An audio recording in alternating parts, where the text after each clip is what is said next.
Ajepkako. Owe. What go obiye me ne pastor ni do come social media. Ni wena do gira egena yo sig gbera wo gida barak. Ni gira maya egena yo sig gbera barak ni na gbe chini yo bogba yo we ya mwere ne. Iya mu di picture egena na gbera don wana gbe o agbon wana sungu. Iwe ya agbuloju wa obenu agbe oni era ke iwe ki agbe o otu gay imoni aswe ni tun otun imoto te gbe wa we wala 3 months ago e crosses o ya kian mi moto gwo ro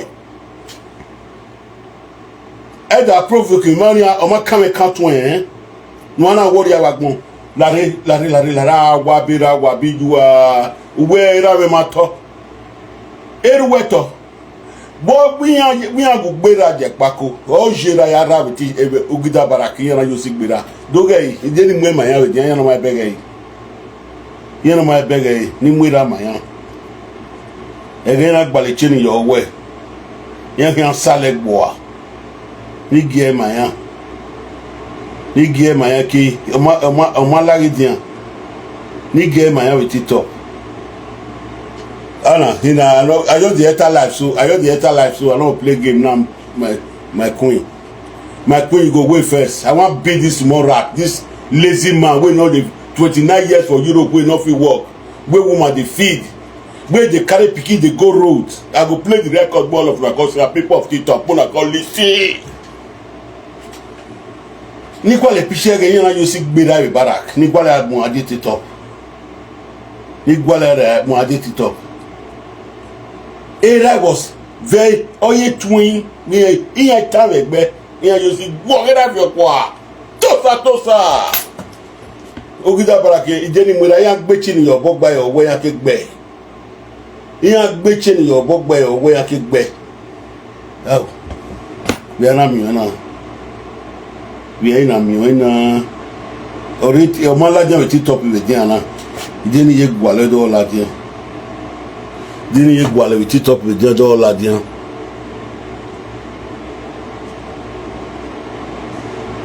o malaja me e bishop gbe wa ni ni gwale dia na imaya yi se de dia ban owe what but tell no di on ma do come social media if that your brother children wait by way dey for your family zone wetin kpai their papa come tell the world you know what tell your papa wetin kpai your papa or wetin kpai your brother wey you put for family zone you say make me come talk my own you are a fool you are a fool you go cry tire anyway wetin make me come all those one no important Michael Naifo as you dey mention him name if I reach Benin picture dey with me I'll go lay ojuju upon here iya mu ebogbe o isikino na se ni ebo yan gbodo won kan ma me we no ri labian na gbon make na gba wewe o sege na gbon make na wu dan wa gbe o wa gbon wa sunwu lazy man neseji yugbo igbo ere ni we dero de na gunu ri o so pe kan yunu we won igbo ito so pe kan ya o gbo ye to yo no mania we ti yo no mania do wa mo na agba pe you wa we de gbe so ni yo no my life with you nu do ya ruwo we ore iye no my we do ya ruwo life do nu sun wu nu a o wa gbon ge dogera o si ya gbe wo gida barak ge ya gba le mu yo to ma pe ti e Facebook o ma la ja we TikTok ni a ite se de ri mo ba ma la dian wa mu jane ni wa mujane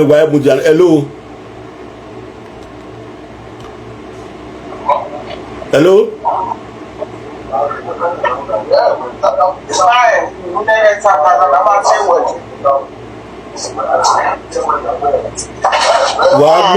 wa gbina wodo wa so gbina wa o kan we so gbina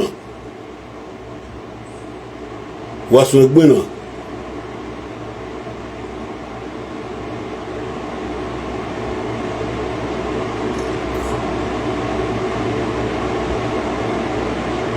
Wabujao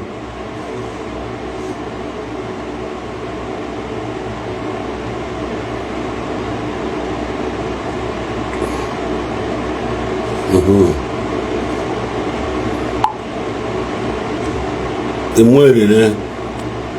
Idini kamona ine. Wa mujani kamona ine. Ni ma wagene ayo sigbera. Wagene ayo sigbera. Wagene ayo sigbera jebo. Wogida barak. Nwewe ovio okuno no we marina. We no ya yo bopie nwe when wa send the request re bedo ni send the wa fun. Ni ya block fun mi wagene ayo sigbera jebo. Ni agbale to ya yi. Ni Wagera jebo. Egena yo sigbe ogida barakina hu. Era jebo ya yo sigbe ogida barakina. Atakpara pa no gyoji raga hu. Ati gie ma wa. No na yo bo pie ovio wo ga enwe ide. Yeri e wiye me police. E ga sege mi a mo ya gin gan. Olajo bedero. O ta le video na ni ape na we. Me la se to ti an arrest me. Uwe kane, ukare la we gbera gbo bege ele ukane. Agbe me ma nu me ya so ni okwo ni we do provoke me aso ni okwo ni me so ni okwo ni. Me so ni uwe aje gan we do uwe aje do. Ofale job no me menu gbe mu ye ba de we geni. Iya na ge ne ofale job ni. Gbe wu we be ebe na unu na yi me be nu a o wa gbon. Gbe de ticket ni an we ari edo. Ijwe yire du megi me rania megi me jenia ama we me ya mie gbe ki an we ya ijwe agu ya we beria iya ki agu a we ya akoko mu we pa amu we la buja we makane we kane nu o wa ba gbonu sapana gbe loju wa onu sun we de ne we ro wa emi ko wa sun bo je 3000 o me problem in my konafo nu west we ni edede gbe ni mega isobania Ikba iya mwe bogbe with ora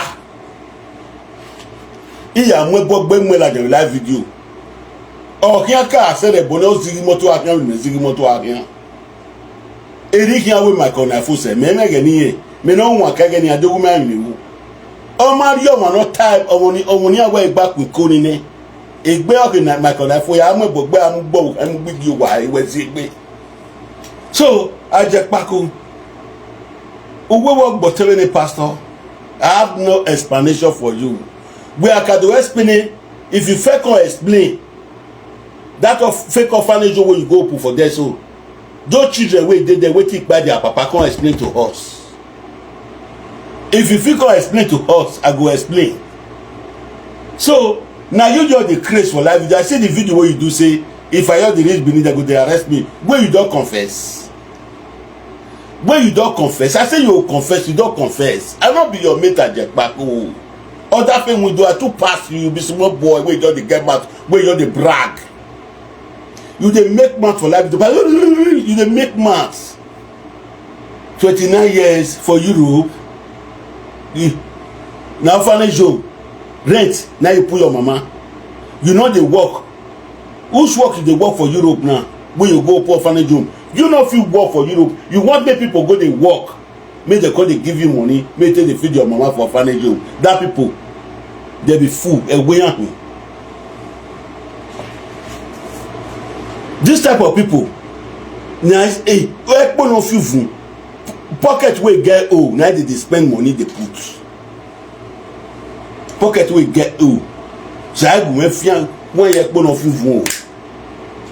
So I go when you put on you. You know if you work for 29 years for Europe, woman I carry you come. So tell you go they carry pikin, they give the woman for you go they best spray down when the woman they do a shower. So tell the woman go do a shower finish, go pay her straight for your head. You go say pay you more salary. All of the day I come plan for people. I call the plan for people. I see the video what they do yesterday. You say Christy tell you say my papa mama come for husband. That's why I hate single mother. Christy know how to talk.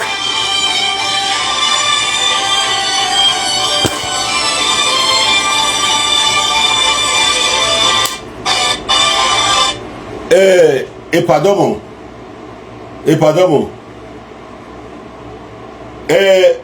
Otie Ajepkako no wuni no biero fani ju wati no tie ni begani. Wa wati ni edo wati ni edo Ajepkako adazui. But oti no pe no gu egeni. No we ero fani jom ni but oti no pe ni edo e.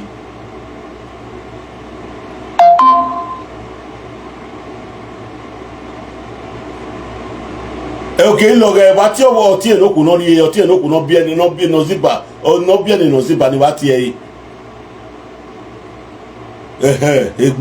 Egbe ọtún ẹnukù egbe ń lọ gbọ́dọ̀ bóyá gbọ́dà fún ẹ gbẹ́nà dúdú àmì máa egbe gbẹ́nà ya gbọ́dà fún ẹ gbẹ́nà egbe ọtún ẹnukù sí mi Ajepkako ẹ tó gbọ́dà fún ẹ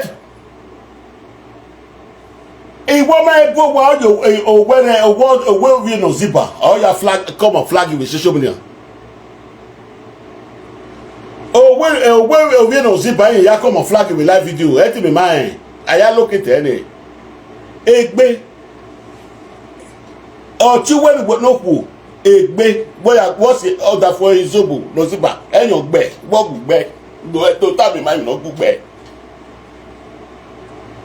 egbe ma we no re mana o me no respect mana we ba we no respect ma o me no respect ma o me no respect ma o me no respect ma mo ti ane o me no respect mana imo tete gbe last for mo si mo te gbe e clutch ori yakian ebo eni ati ebo loro na imo to gbe o bo e clutch ori yakian 4 months ago o imo to te gbe o ma to tell me my live video ori yakian ebo loro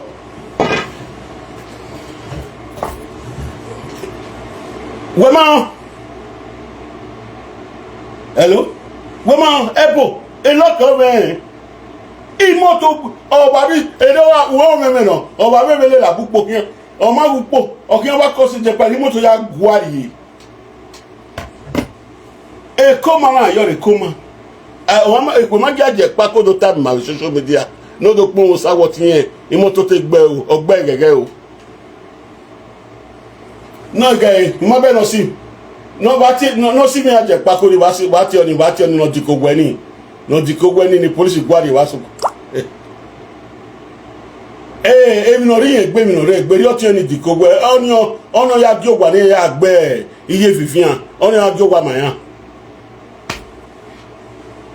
Ono si mi Ajepkako ni mu eni no dikogweni. Ono ya gi ogwa mayan ni ya gbe iye fifian wa.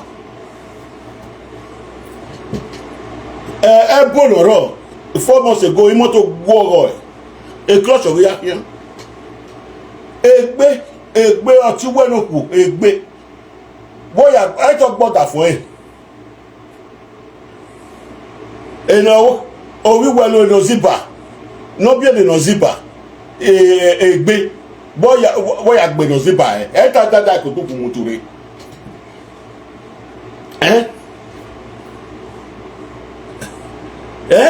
ewe ni hu age wekere dade gbo pagbo agwa le fo meje de pe record orogun megun na binu we ya po wa ti e una ya mu give kale ku agbodo ya pe ojegwe meje aye ye fo ye o time ma we time we nu ya egbu mebe o to tu gwe ne duwe mai wa zaga ba gbon wa sungu egbe te gbe gboda fo ewa gbọ́dọ̀ tapia piano da fún ẹ nana dada mu kudukudu ri gbọ́dọ̀ tapia piano no se pa wow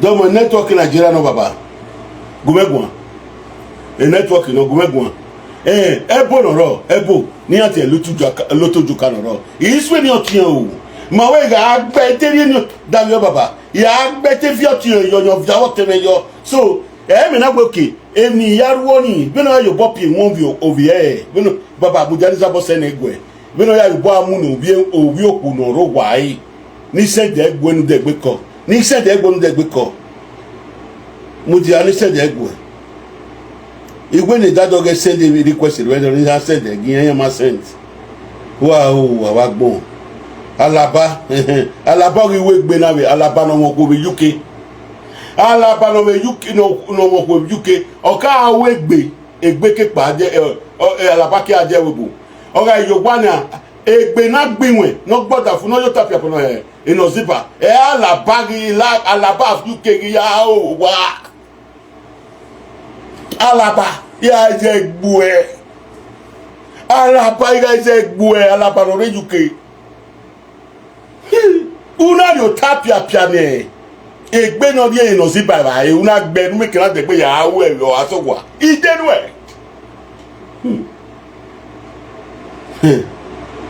Since Ajepkako where every making I wear.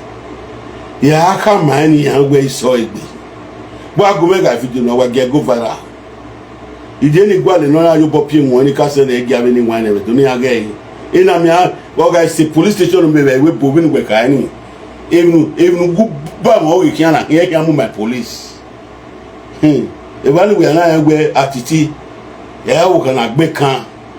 If I know I go Atiti that make can. Anybody no make Atiti ya ki to no gbe. Iga we mi na yin awo ma ko jakebe. Mo bokuta.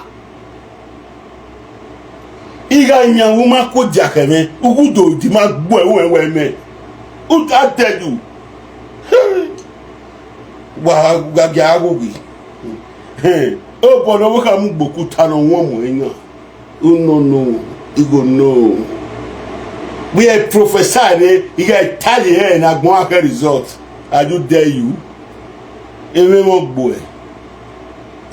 Yeah, no video we will ni said the gear no get even we are you for moon and where it has said the game weather on it.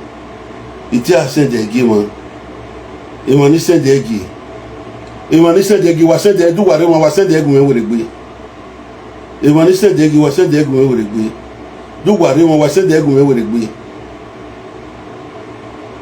It is said that you're touchable, mama. You know, we don't blog and not blog. You know, we don't blog and not go your canny face. No go your canny face. Only me, I'm where you got a whip. Well, not what did you wear? What song you working? How bomb we are here done and we are here doing, we are done. But we're doing my where you gone. Where my canny.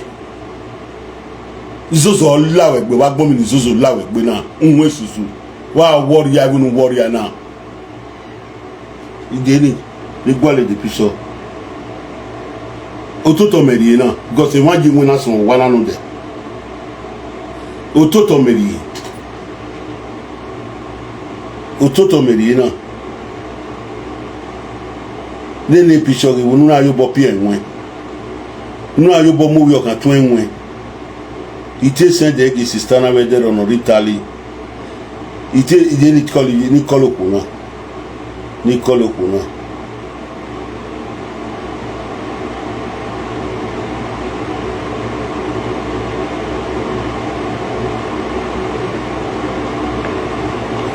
Ni send egi. Okay, ni gwale wani ka send egi pane. Ni ka gwale wa mujane wi edu wa mujane. Mama check WhatsApp we a picture ni send igwe na jebona yo bi obomu no bi okan enwe obi obi ani send your phone na ya call we na de send yo he send the go phone we there delete it to delete e when was save me why you want to send you why delete e ko e wa kam wa anything Nigeria wa mama send go we me ya send you wa forward ya go Nigeria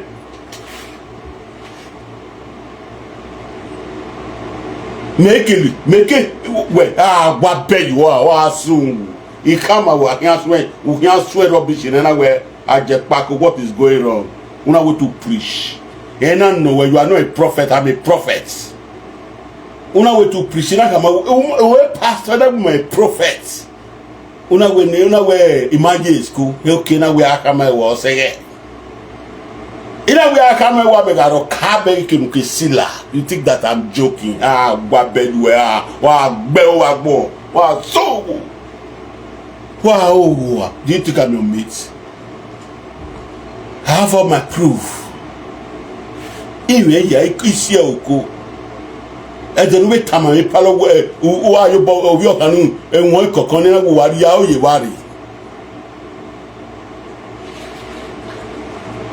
ijo wo kan we wu ga ro wa me o pia de vivia bia mo pia ni na no bia mo ko ni na wo gu ga ro ba we wa do you are crazy we bi me ebo me nwina we bi me nwina we agbe ki yo bo we wu meje we no tifitifi no duigo ma vi orphanage o wow gbon sa pe na won re ju wa o mo yaku e mo ya we gire no da ne mo ta me vi proof me ni yan me vi oni yan aga sika ga se na da ne aga tu e kwa tu e egbe ga gwe gian ya fefefe imo ni gi aso ni ho ni because we can ina ka mo na wa do ka o mai ka yo ya send me go why ga delete kwa imada Canada nia imada Canada den ma we gwina o ni ati wa me send go me baba na imada Canada ni file mi kwa iwiri Nigeria when you your season my boy iwiri Nigeria when you gi are of in every single na ni make na lele men na go boy ale le wote ya moko do o se mana so agbu 63 days ya dey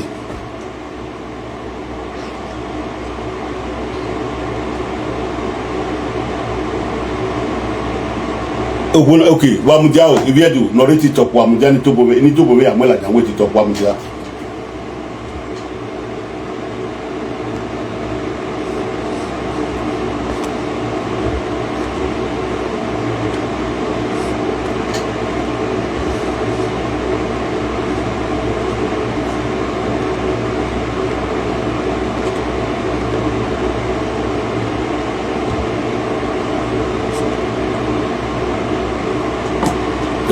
ya said they get pare Nigeria be said you know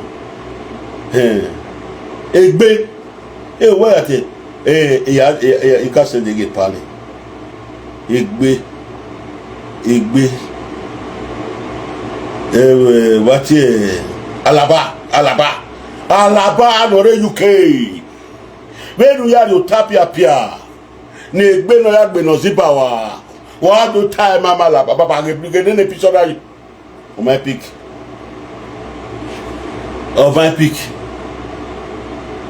we get an episode no ya mu no bi o kan kere nwe we get an episode iyo ni aso ni oti on o ma kan we kan woti on ni o mi won o so ni awon o teme o si o ti o to we mo ri gbina meyo ya sisi what you want maka working well bonga 3 months ya dey ebo otun ne kere no re my bone ati ebo e big guy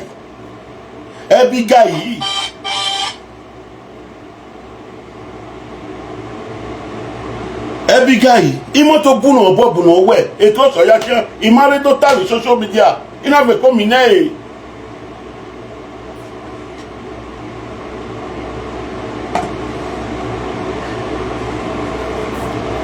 ina fe komi na yi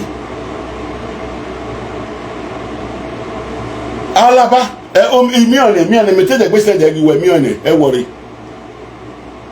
wa se ve me kesi ase Nigeria wa se be ja me wala o we ya kama be commissioner of police ni ya ja kere eriki a o e boyin a o me we no kaso wa we mi alaja me no kare we ra we awu wa ne da me fi olobi eni oke bu ya we wa awu ku ne da me dun e ba lo ke vi ole le pe eri a o e odugo police ni o wa go ma jo ma o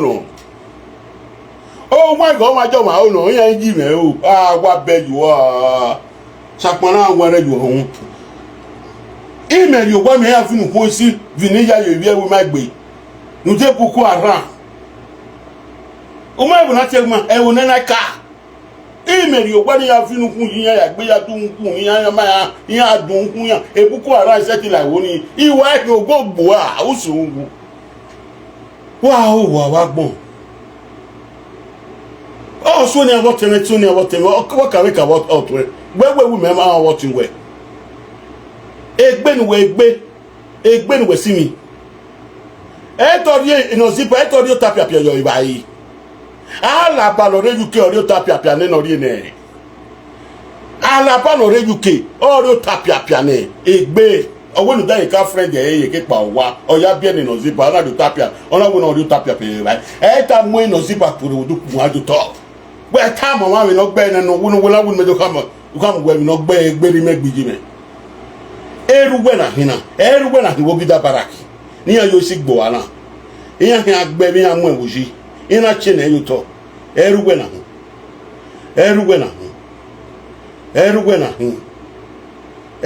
hin wo sapana awon re ju wa egbe don lo mari o je 3000 e wa na gbo na return 3000 erugbe na hin ni a che ni gino to na mi a yo sigbe wo gida barak era na hin wo wa bagun ya ka ma wi se we gbe wa ya we ni won agewe baba my move for network in Nigeria. No joke here. Have nothing. Hello.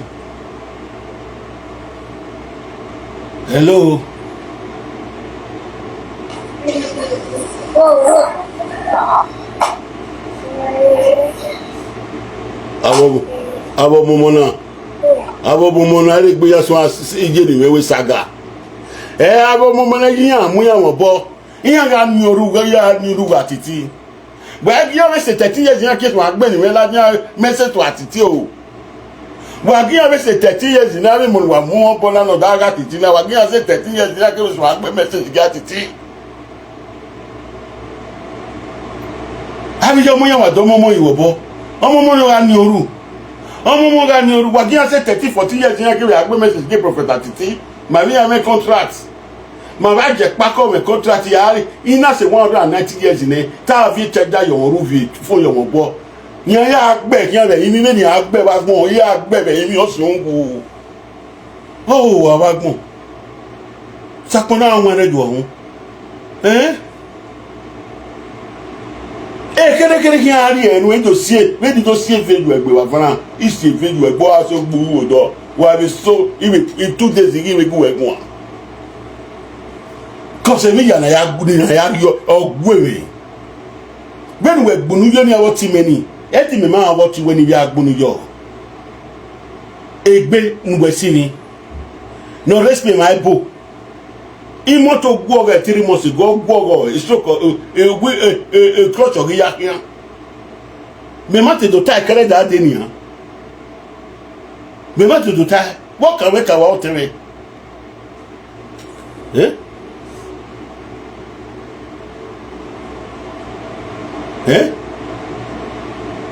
Hello.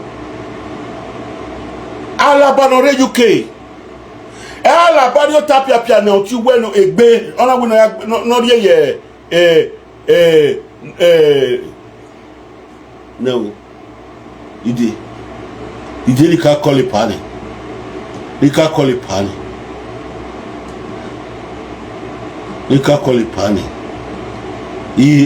ma we popular the whole world on me we man no dey have information me he only go ya won he have information.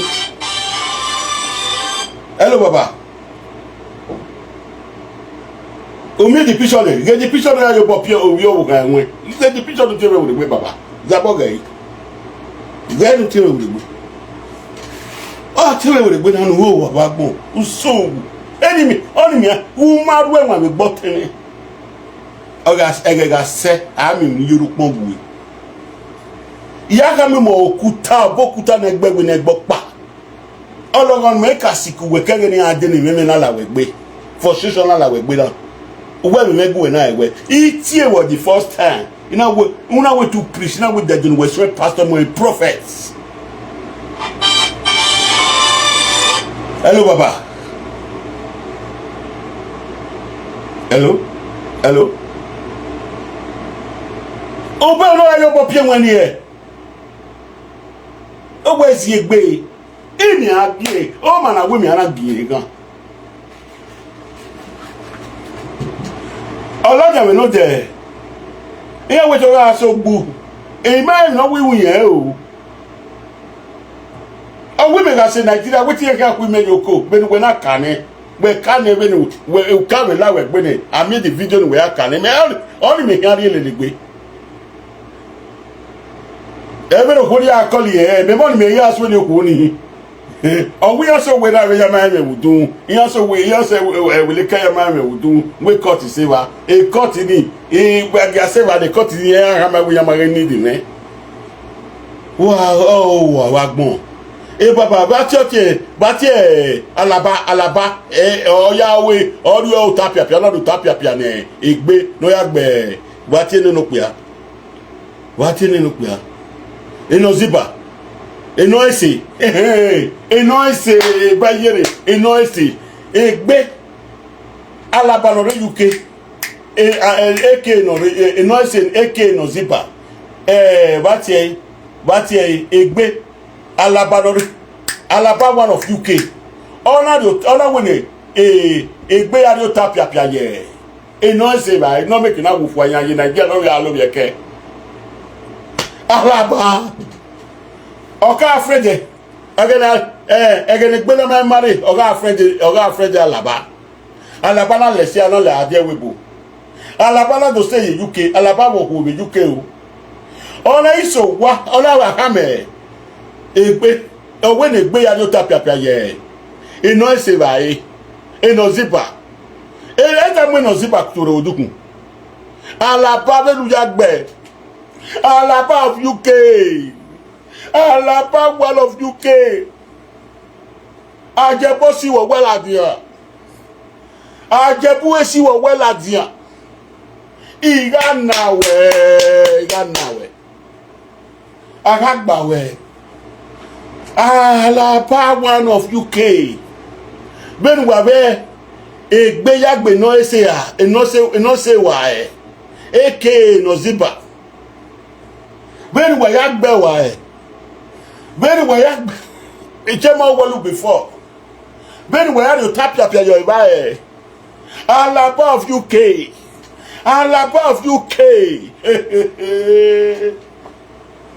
Ebode wonuru yoma kiaze kwe baba kiaze eni se dola gwe idi ase de gwe idi ase de gwe ya se de gwe dedi se dola gwe baba ni se de gwe ala pa one of UK when we be egbeyagbe no se wa no ziba when we hagbe wa do tamima e kere ki drop na no make na lads e ki agbe o say 20 minutes in here gbaga he we ya kama we now we are stopping one aso ni awoteme I don't want you to mention my brother's name again every who do who obore e wa ro ko mati e wo ti we no respect my ebo amati e wo mi e moto gbogo we to ko culture ya kin amati e wo ro ko mati e sisu we won wo teme gu na e we ma wo gbe na ma ugbe security we me ta magbon ma kan what me but wa no ya si na what me mi abi ya si na what ngwe ni ona me ya si na alaba of UK ben we ya gbe no se wa wo ka me gbe no do tapia yo iba alaba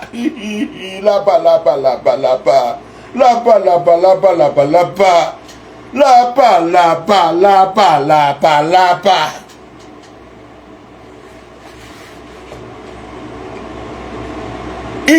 ina mi u de gbe do pen Ajepkako ina de gbe mi u pen oda fe window bona mi we e ko atosi egbe dan wa kere ni imama wa gbele wa eru wa we ya agbiye Vivian jo wa eru wa we ya agbiye Vivian wogun gbe eru wa we ya agbe wa yo wa eru wa we ya agbe wa yo wa oda fe Vivian bia na no rie vie ne bibia no rie ve ebe ne Vivian le webu eru we do ogun obo me na ya gbo ni wa wana mi ka tosi wa bebe gbo wa ni o wa gbe ma ba property an be gbo wa ni egbe dan o wa sowo igwe no ye we dogging ibi bi ka no rafale jo mo wa lo bi kiju ibi bi la ka no reba bi no se no reba wi lali uiju ibi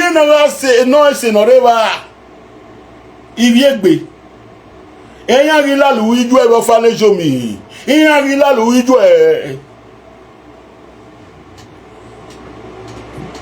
Hey, broken English later. Ya to le gototo. Ide ni ya to le gototo. E láti me charge ni a. Ni je de láti me charge ni. E go takwere ke ya yan. Ni ge de láti me charge ni. Ni ge dawe láti me charge ni. I e mo ri wenu. I wala na ke o. Wala me ya jigo me de. Wala me ya jigo me de o.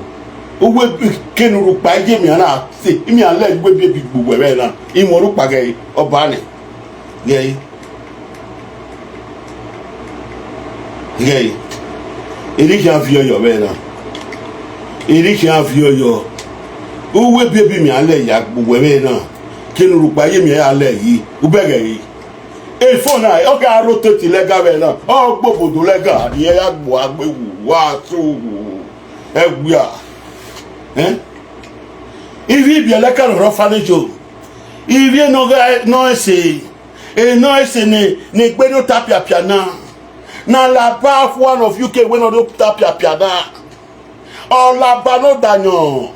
A la ba de keke diku. O de keke diku. Why have time I win the gbesu ni what we ropa. Where are you? If you no ese no, the right here lalu e dede. E ti yari lalu iju e je no lo bi ke ye e je no kwa e je no lo bi ke je no kwa wa sun e je wo bi amu je ni ni tole pa ni amu je gun mi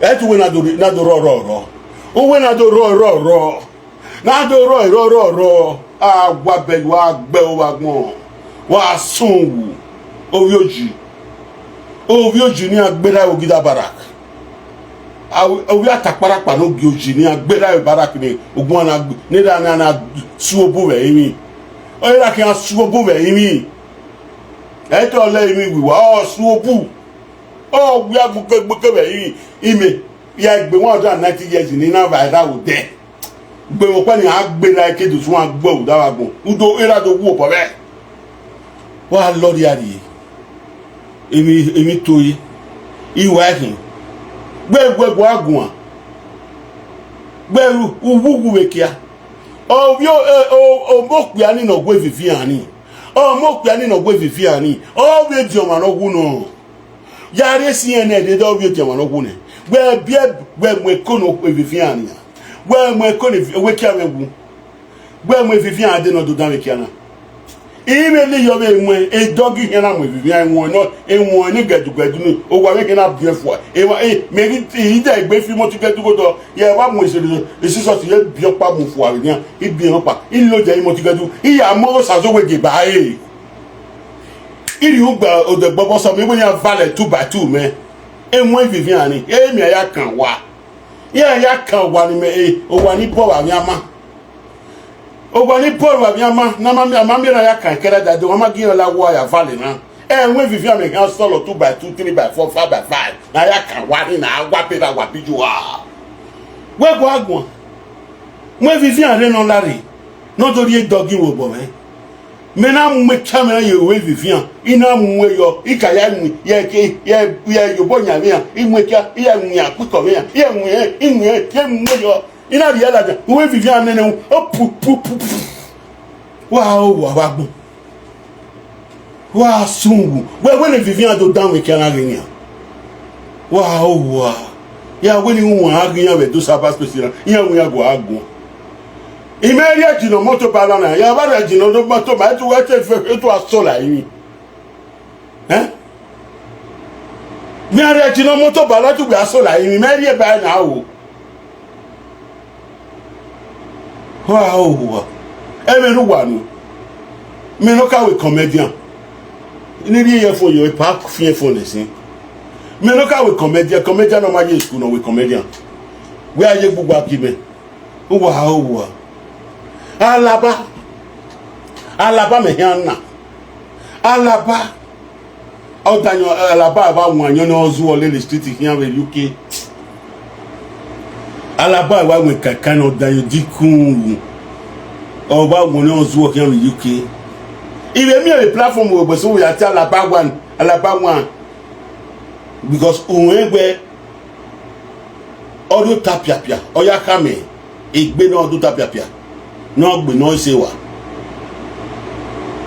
Alaba ka we gbe wo wa wo ka we Alaba wo ko wa ni aga Nigeria na igbo ya step down with Nigeria igbo gbe ki ayo re igbo gbe ki ayo re kere to drop na ide gbe pu we de wo una ma ge o re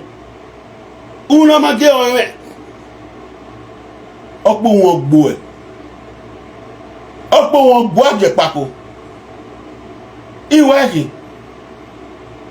yà wẹ́rẹ̀ ń wọ̀n àkìyàn ìyà rẹ̀ dọ́nu pẹ̀pẹ̀pẹ̀pẹ̀pẹ̀ wà pẹ́ àwọn wà gbogbo wà gbẹ̀wọ̀ abínú gbẹ̀wọ̀ ara ẹ̀bùbùlé dàn ẹ̀bùbùlé lẹ́rẹ̀ wà wà gbẹ̀wọ̀ ẹ̀bùbùlé dàn lẹ́rẹ̀ wà. Isu ni family we isu ni awot we ya redo gbo e wa redo asu ni awot we okay me boss asu ni awot we na nia be na Alaba ya gie egbe no ya gbe no se wa e chemba ogugwelu before wa ijueni ni vie no se gila lo we be orphanage omini e ti vie no se la lujo we Ede deta no mo ni bibi ala lo. Ede ija mo picture de do ya gbe ma gbon. Eri onwe wa wi evie no gas no se. Evie no se. Evie gbe. Eri ede de nwe wa wo falejo mo ya la lo yi. Ide nu e ko fire. Fire. Ide nu He didn't want everybody pressure our shop. Everybody pressure our shop. Why that pressure our shop? If you always look at the bank, whatever you go away, Ajepkako give Atiti untouchable mama Wortoworto. Ina mokuni no tab no tari pa agbewo. Do mo go me na ni to come with your Wortoworto. Ira we do mo je we wa. Abi bi e kara lo we boya ma ke gbe oko be. Ya ma ke gbe oko be bi e kan tan. Yeah, we are getting back of it. I will be a cat down. When it belly and say, we are in it. He come here. Yeah, but 190 years in a yakpa. A charger may have FFF. He may play your room. He have your room. He have your phone your room about. Can you say what they mean with break? Yeah, belly out. Dominic be out. You can go out. What's that about?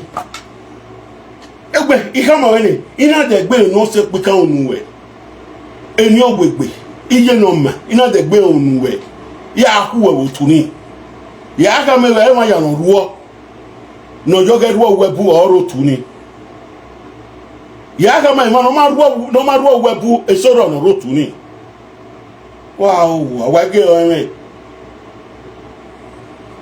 gbe do tu ni otuni bi live video ni Ema ke make call aga mo egbe wo opa oswe otuni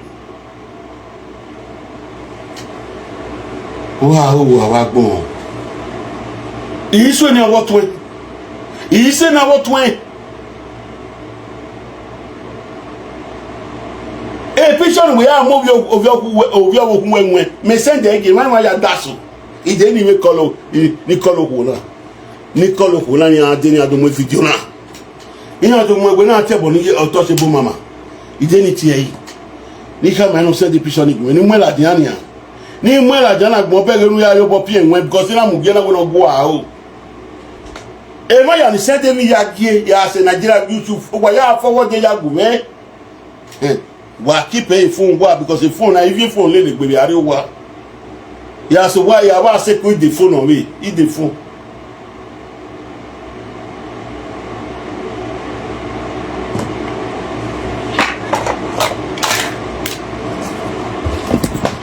on pa ari le gbe phone pa ari le gbe phone pa on pa ari le gbe because all control light now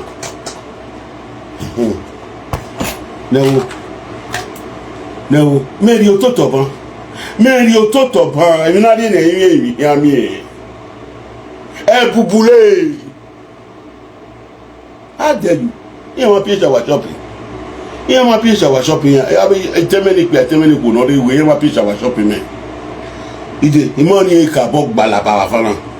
Alabano danodiku, only kakan down, Nikakan be. No more go away Europe. Almost go Europe. Only I come a bay. A bay. Una do tapia. Una didn't know say. No, say now who I want to do. Who well you chama before? Why do come in my baby we are bed? I will when he be. If you know guys noisy, you chama well before. I waited when he lally be. I will believe you ever follow you. And he went away what the day. Oh, the day so. You know what it is. Ajepkako should not your follow you. They don't back your follow you. Faking now. Every monarch came in all that way. Every monarch came in all that way.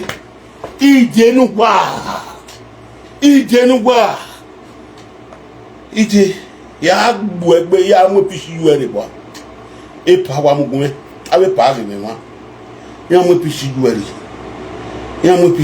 look ni ivyo sisu uwe egbe teme mi aso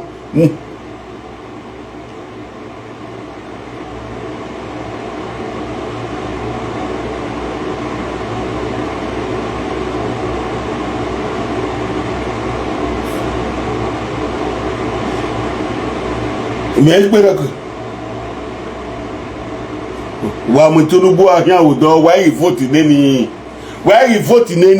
wa only you vote for different people here the why police mu wa don then you vote why you set your life why voting man wa voting na have enough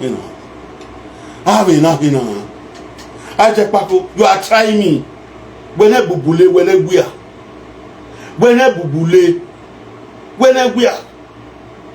ya hari ajino moto bae ina swa ajino moto banana eja ligi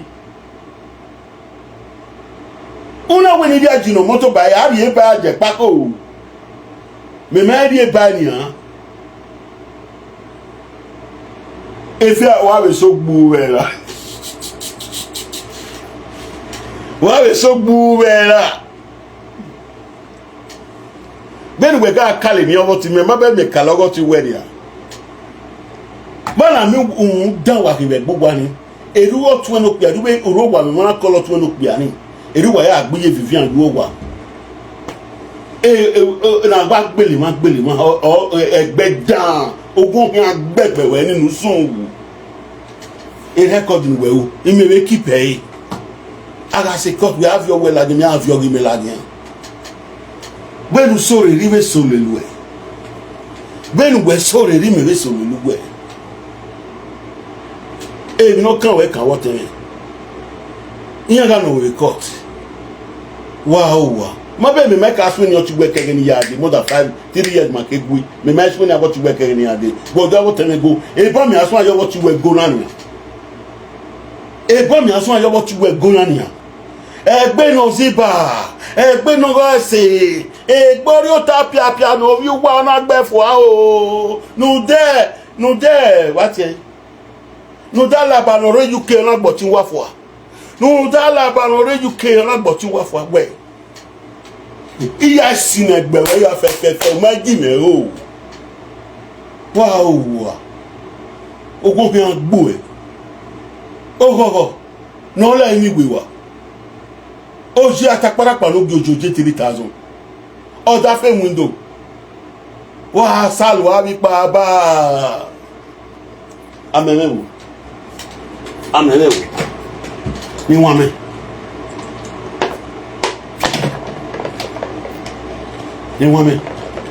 ma pi shower shop gbe ma pi shower shop na close the phone me ga charge ne iri ru pa me na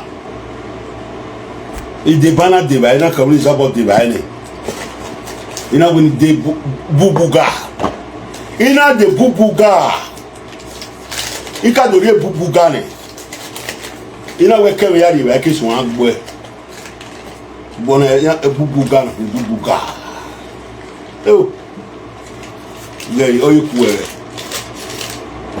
e bona owo ku gbodo e be de ogwe no o video wọn no pe na aka na mama is mama me buy it benwe as your age benwe pese be wo bunia owo ku we na de owo ke di wọn owo ku we ona de aboga ni bi e o we na da o boy is my mommy buy it is my igegi we I was ashamed of you Evi me gumi arobania. Iwi aria bogaya hammer is my mommy buy it. Am I son there? I bought everything by myself. Ime to mo de mi ya. Ko ma ba go robe mo won mi ma gbe won di. Oni ya o pe ya. This is about to the talk any ya. That agun we live video that agun this am be your mate.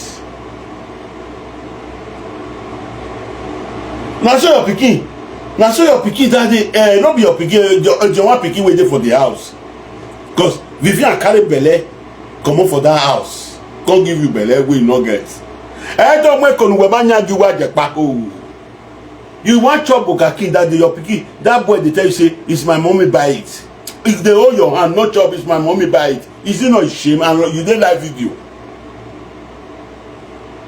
ona ara bubu ga the lama na mu we lama e talking am your lama here grande here lo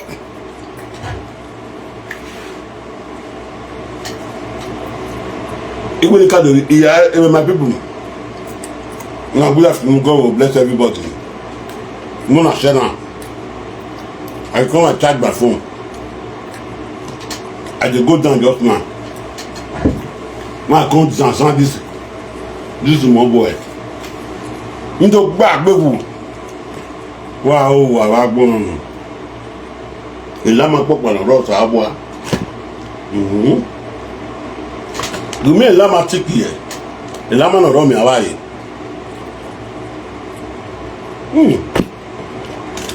wa ila ma no ro ge tiki e gbe ila ma tiki e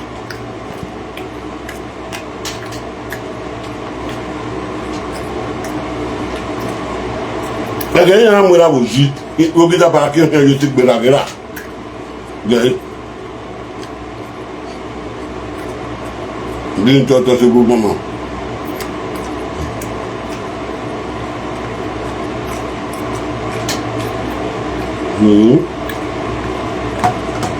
wa zaga wa gbon na o wa pi like to team me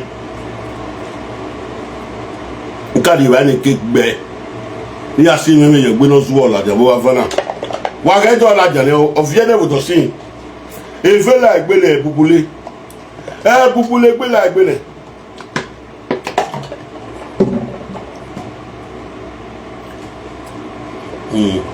awekia we mo wo kun we ne no do wekia e kan mu na kan ogun ajebo na wekia Ajepkako no ma se di bi eba no ma se di bi eba mo no ni glory bi ene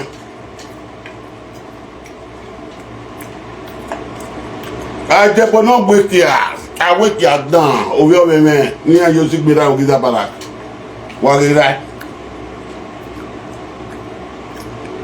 na ayo si gbera wa ga ni agbale chin your way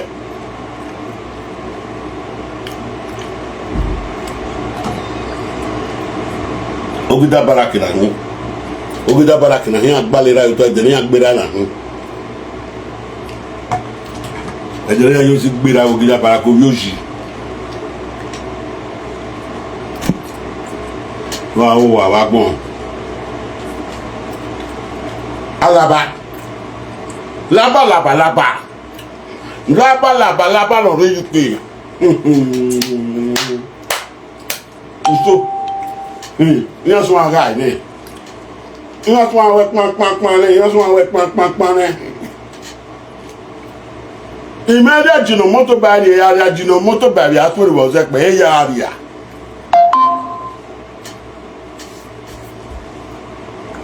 Wa sala wa big baba. Me area jino moto bari aturi ba.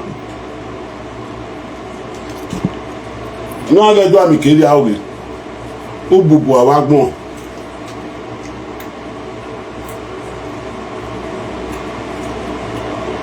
Ya wele mu ari bi e ka dana ni ya o ni eyo mi afian we peju ya wele mu ari ya me fia me no ga akemi owo ni ogbewe ni gbe ederi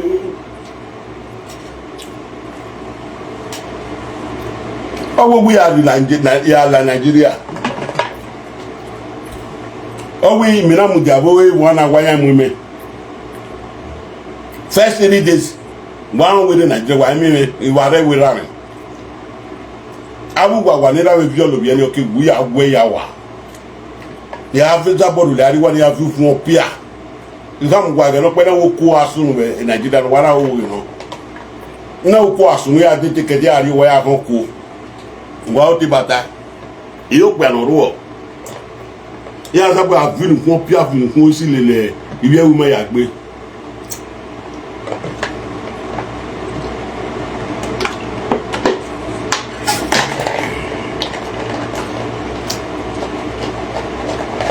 wa salwa gagbon we je ebe de nena ogwewe ni ase Nigeria wana wa ya ba gbe wana wa ni we video for wana wa ya ba do pick me say ade oko o fo wen me je we me guaro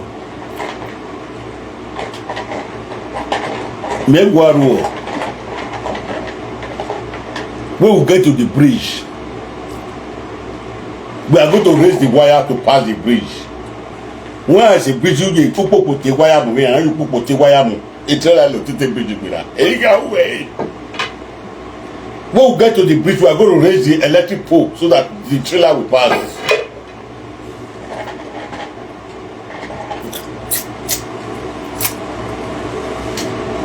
Wa we live video wa ru oboru owe 29 years we wepo.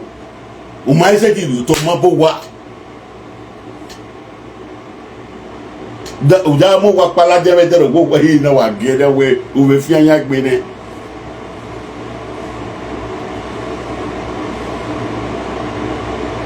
you gbe buma you man we carry you enter Europe e dey do ashawo you carry pikin go gian for road make gian breast the woman will come reach, he go reach house, he go see buy food for the house. The woman will still pay you more salary for the money of fashion. When you want to talk to me for public, now you want to talk to me for TikTok, say they advise people. Say, yeah, I they advise people whether me way so the advice when they give people, they pay you for body. As I call the advice man and woman, make they deviate away from evil. Now they pay you for body now. Say, it will be me, we go call the advice them for TikTok.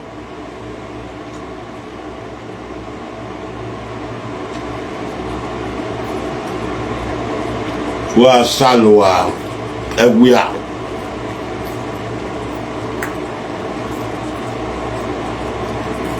Alaba of UK Alaba ole keke ya do fe window Alaba lo ya we gbere Nigeria Alaba lo ya lo be ke gbere Nigeria. This Alaba so is it for UK. If a friend they gbé for Nigeria, he can't go UK. As he can't go UK, he gbé call married to one man wey they call Nonsi.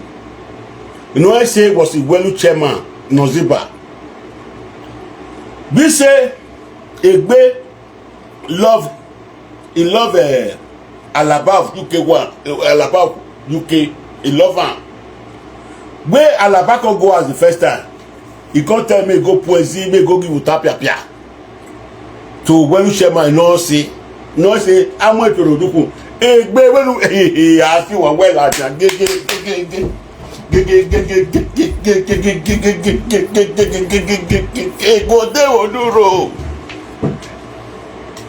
egode onuro ne me di parking ban igwe na wuru pa na charge ne ya ga bubu ya ga gbe lega ina ga gbe lega wuru pa na ga le o mu me lega o mu lega ya you go nwe wa o alabado wo bo me no me pisha alabado mugu me no me pisha alabado mugu o gbe ni ya fi ya go wo se pe Nigeria get to win as one to win as one wọ́n á lò manuel de gbèsè ní àwọn tẹ́lẹ̀ wọ́n á sùn níyàn alabado wo bo me alaba ọjà yọ̀dé kankan owó àwọn kankan ní yàgbọ́n ní wàhálà ọ̀kẹ́ yìí kọ́ wù yá tù zẹ́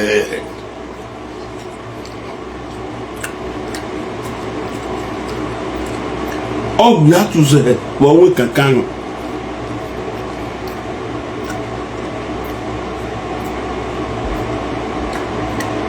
wàá fídíò náà wàá gẹ́gọ́ vera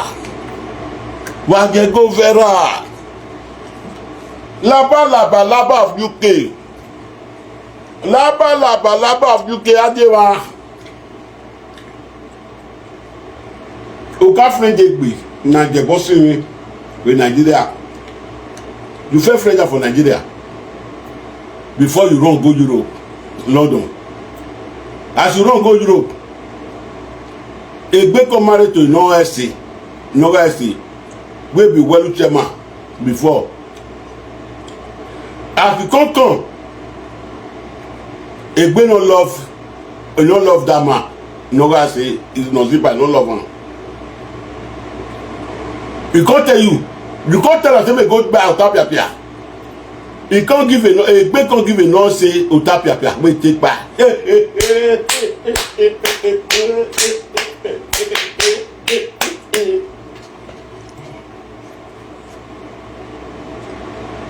laba of UK laba adóyèrè gbogbo fọyé adóyèrè gbogbo fọyé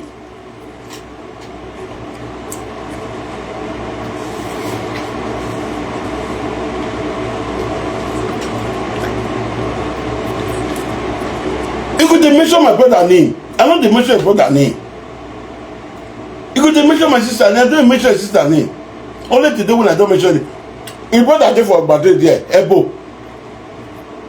na Ebo dey call it their last born for wey dey here their last born na Ebo dey call am 3 months now dey na wey want to take brush his leg na cross he take dey waka I no come talk na only today I talk am for live video na since I talk as he say Ajepkako na since I talk as he say but if na him he go open him mouth that basket that rotten mouth see him mouth as him mouth keke for here unu wey keke no yala lo we cancer of throat ne we Vivian no make your mind no be amunu yoni we Vivian no ya gbasawo we Vivian no ya be no ya mo de ha Ajepkako yemunu yi we ne Vivian ya gbasawo we ne Vivian ya gbasawo that solar cake Ajepkako yemunu yi e cancer no mu we o ga gbo Ajepkako cancer of throat no you know we no ga gbo o e cancer no you know we ni gbe Ajepkako ga gbo no no asaka wa gbo egbe o wa mu ne picture me o wa go me picture me o wa gewe now me you want to get view Ajepkako lazy man wey no dey fit dey work now me you want to get view if you na go pa you if you gbo you open orphanage o e no say pikin egbe pikin your sister pikin wey their papa kpai no I say no be dey lick your mama kpekus for orphanage o eyan ila eye dede bi ala we dede yan la we dede bi wa fo egbu wa di wa bia iju wa ji boni ya kine unye ne iju wa gbeke moni ne iju gi nyu ni bi no ga si iju gi nyu ni ivie egbe ni ga la luwe Ajepkako we ivie gbe ori la luwe ewe afalejo mu Ajepkako udu ga gbo e o